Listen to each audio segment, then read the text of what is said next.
Hi! Today on Araw-Araw Filipino, we will continue to learn about enclitics. This time our focus is the word man.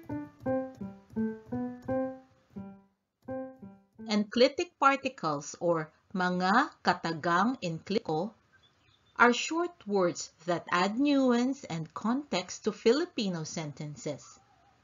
You can see here the most common enclitics, and in yellow are the ones that we have already learned.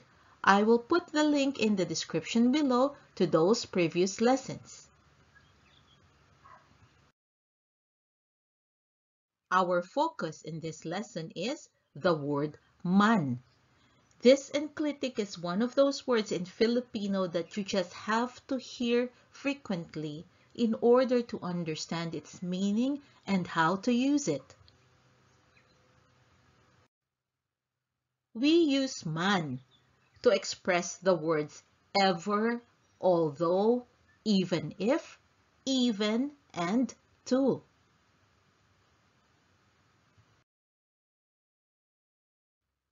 Let us begin with the word ever. We attach man to the most common Filipino question words to say whoever, whomever, sino man, whatever, ano man, wherever, saan man, whenever, kailanman, and whichever, alinman. Let us look at some example sentences using those words. Whoever wins, I will accept. Sino man ang manalo, tatanggapin ko. Whoever, sino man. Wins, manalo. I, ko.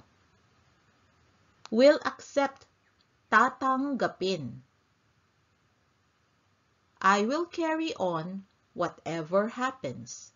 Magpapatuloy ako anuman ang mangyari. I, ako. Will carry on or will continue. Magpapatuloy. Whatever, anuman, happens, mangyari. Choose whichever you like. Piliin mo alinman ang gusto mo. That English sentence has an implied you at the start, and so you is mo. Choose, piliin, whichever, alinman, like, gusto.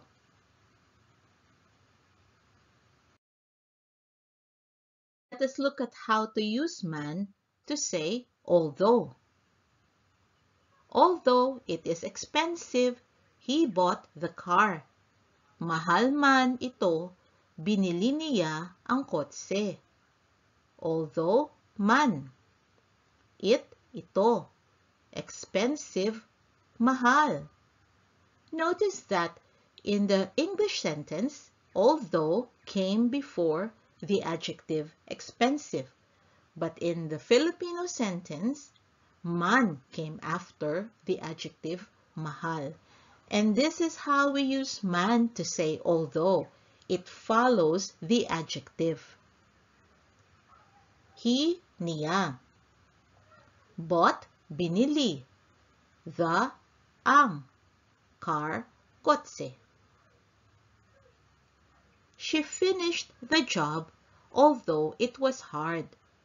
Tinapos niya ang trabaho, mahirap man ito. She, niya. Finished, tinapos.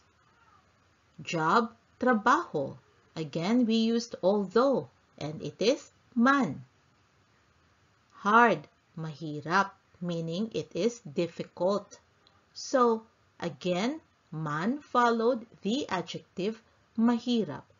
This is how we use man to say although.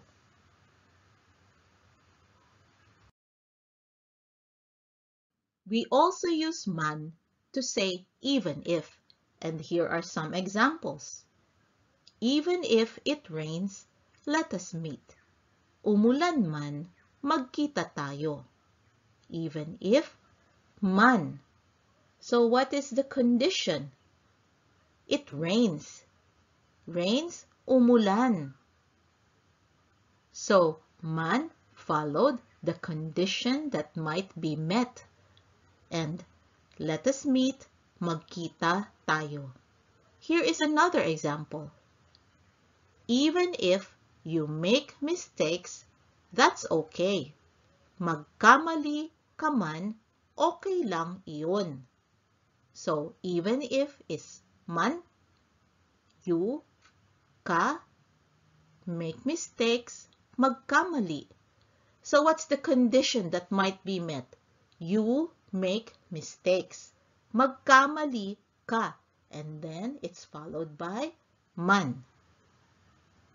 That's okay. Okay lang iyon. Don't worry even if you are late. Huwag kang mag-alala, mahuli ka man. The English sentence has an implied you. Don't you worry even if you are late. Don't, huwag, and you is ka. Worry, mag-alala, even if is man. Late, mahuli. So, what's the condition? You are late. Mahuli ka. And then it's followed by man. So that is how we use man to say even if.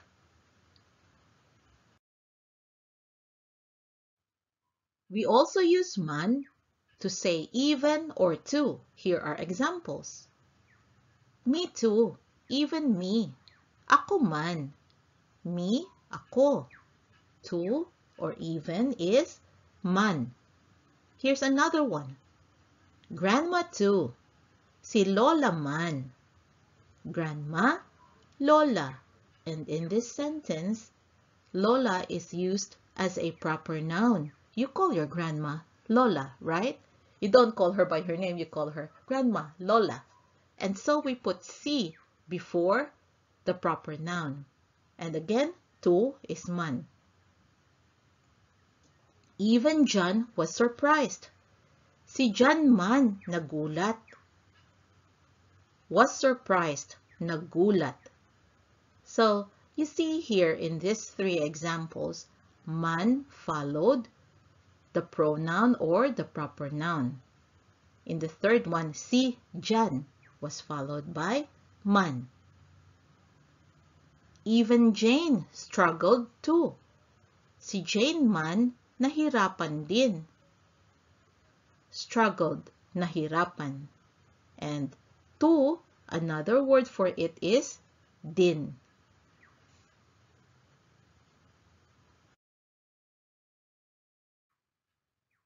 There is another way that we use man to say even.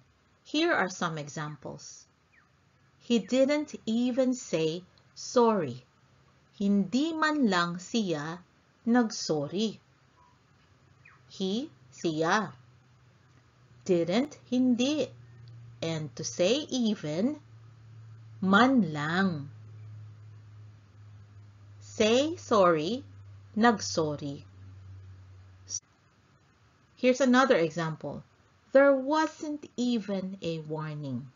Wala man lang babala. There wasn't, wala. Again, even is man lang. And warning is babala. Why didn't you even call? Bakit hindi ka man lang tumawag? Why? Bakit? Again, didn't is hindi. You, ka, even, man lang. Call, tumawag. So that's the second way that we use man to say even. We need man followed by lang. That is our lesson on the enclitic man. And for your homework, as usual, practice using man and every enclitic word that we have learned in your sentences whenever you speak Filipino. Have fun! I hope you can join us again next time on Araw-Araw Filipino. Thank you. Salamat po. Now, a few words from my son, Max. Thought this video was cool? Watch the next one and like and subscribe the channel too if you haven't yet. Bye-bye! Bye!